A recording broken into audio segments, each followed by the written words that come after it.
நேரத்துக்கு ஏத்த மாதிரி ஸ்டேஜ்லயே மன்னிப்பு கேட்கக்கூடிய வக்கத்துவங்க அவங்க. அவங்க வீட்டு பெண்களை பனையூருக்கு அனுப்பிச்சு வைக்க சொல்லுங்க. தளபதிக்காக போது இந்த உயிரின் கூட போட்டோம். எங்க வீட்டுக்கார விட விஜய தான் பிடிக்கும் ஆன்னு சொல்றேன். நேரத்துக்கு ஏத்த மாதிரி ஸ்டேஜ்லயே மன்னிப்பு கேட்கக்கூடிய வக்கத்துவங்க அவங்க.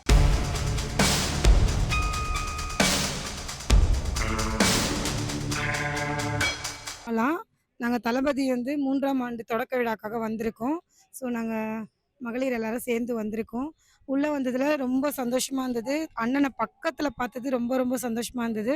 நான் வந்து அண்ணனுக்கு லவ் யூ அண்ணா அப்படி சொன்னேன். அண்ணா உடனே எனக்கு ரிப்ளை பண்ணாங்க. எழுந்து ஹார்ட் கொடுத்து சொன்னாங்க. இதை கூட ஒரு கமெண்டா எடுத்து யூடியூப்ல போட்டு ஓட்டுவாங்க. பட் அதை பத்தி எங்களுக்கு கவலை கிடையாது. அண்ணனா ஒரு தகப்பனா ஒரு தாயா அந்த மாதிரி தான் நாங்கள் பார்த்து எங்க அண்ணனுக்கு ஒரு லவ் யூ சொல்றோம். இந்த 2026 எங்க அண்ணன் கண்டிப்பா ஜெயிப்பாங்க. எங்களை பத்தி பேசுற வாயெல்லாம் ஒரு நாள் வந்து ரோட்ல எழுந்து நிக்கிற அளவுக்கு இருக்கும் கண்டிப்பா. இந்த இப்போ லேட்டஸ்டா பேசினாரு பாத்தீங்களா சிவாஜின்றவரு, எனக்கு அந்த வீடியோ மேல போட்டு கீழே பேசுறதுக்கு வந்து எனக்கு வீடியோல தெரியல. நான் இப்போ இந்த சேனல் மூலயமா பேசுறேன். அவங்க வீட்டு பெண்களை பனையூருக்கு அனுப்பிச்சு வைக்க சொல்லுங்க. எங்க அண்ணன் தங்கச்சியாவோ அக்காவோ அம்மாவோ தான் பாப்பாரு தவிர அவங்கள மாதிரி ரூம் போடுறதுக்கெல்லாம் கூப்பிட மாட்டாரு. சரிங்களா? இந்த இதுவை பார்த்துட்டு எங்க ஏரியா பக்கத்துல சேகர் பாபு சார் இருக்காரு. கூப்பிட்டு மிரட்டினா கூட பரவாயில்ல. தளபதிக்காக போது இந்த உயிரின் கூட போட்டோம். அவங்க கிட்ட கழகத்துல இருக்கிறவங்களுக்கு மரியாதையா பேசுறதுக்கும் பெண்களுக்கு மரியாதை கொடுக்கறதுக்கும் முதல்ல ஒரு கிளாஸ் எடுத்து அதுக்கு ஒரு மாநாடு போட்டு அதுக்கு அவங்கள வந்து கிளாஸ் மாதிரி எடுத்து வச்சாங்கன்னா அது கரெக்டா இருக்கும். அவங்கெல்லாம் வந்து நம்மளை வந்து பேசுறதுக்கு தகவே தகாது. தற்குறின்றது அணில் குஞ்சு இதெல்லாம் சொல்றீங்க. ஃபர்ஸ்ட் ஆஃப் ஆல் நீங்க எப்படி இருக்கீங்க? 50 வருஷம் ஆண்டு காலத்துல என்ன பண்ணி கிழிச்சிட்டீங்கன்னு சொல்லிட்டு அடுத்த பெண்களை நீங்க பேசுவீங்க. நீ ஒரு தாய் வயிற்றுல இருந்தா வந்த, எங்களை பெத்த மாதிரி தான் உன்னையும் பெற்றிருப்பாங்க. அந்த தாய் எங்களை சொல்ற நீ பனையூர்ல போய் ரூம் போடு, எங்க வீட்டுக்கார விட விஜய தான் பிடிக்கும் ஆன்னு சொல்ற.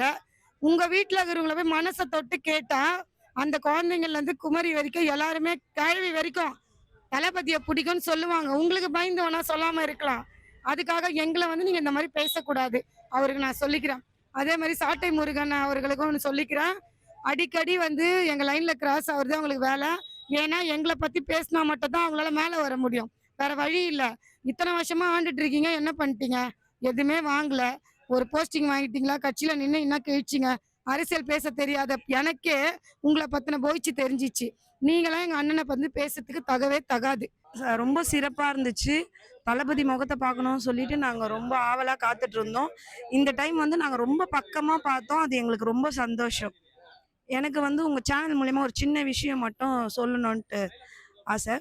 இப்போ வந்து ஸ்டாலின் ஐயா வந்து ஃப்ரீயா பஸ் கொடுக்குறாரு, ஃப்ரீயா 1000 ரூபாய் தராருன்னு சொல்லிட்டு சொல்றாங்க. ஃப்ரீயா இவ்வளோ தர நீங்க மகளிருக்கு எப்படி மரியாதை தரணுன்றத வந்து உங்க கழகத்துல இருக்க நம்பர்களுக்கு சொல்லுங்க. உங்க கழக நம்பர்களுக்கு கண்டிப்பா சொல்லி கொடுங்க.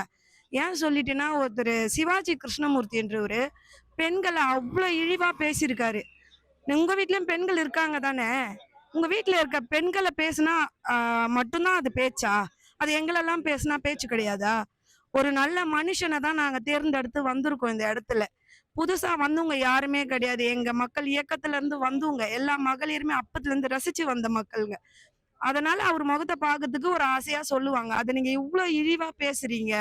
அதை கூட கண்டிக்க முடியாத வக்கத்த அரசுக்கு இத மகளிர் சார்பா சொல்ற இவ்வளவு கேவலமான வார்த்தையை எந்த அரசியல்வாதியும் பேச மாட்டாங்க. உங்க ஒருவரால மட்டும்தான் பேச முடியும். அநியாயம் பிடிச்ச டிஎம்கே 2026 முடிவடையும். நன்றி, வணக்கம்.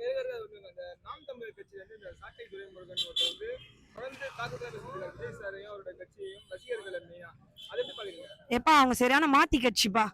அவங்க எப்படின்னு சொன்னா, நேரத்துக்கு ஏத்த மாதிரி ஸ்டேஜ்லயே மன்னிப்பு கேட்கக்கூடிய வக்கத்துவங்க அவங்க. ஏன் சொல்லிட்டுனா, எவ்வளவு உங்களால வக்கரமா பேச முடியுமோ என்ன பண்ண முடியுமோ பண்ணிடுவீங்க.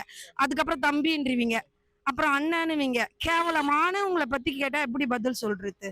முதல்ல கரெக்டா பேசுறவங்களை பத்தி எதனா கேட்டீங்கன்னா நாங்க சொல்லுவோம்பா. கண்டிப்பா வெற்றி எங்கள் பக்கம் தான்ப்பா. தளபதி பக்கம் நிச்சயமான வெற்றி கண்டிப்பா கிடைக்கும்.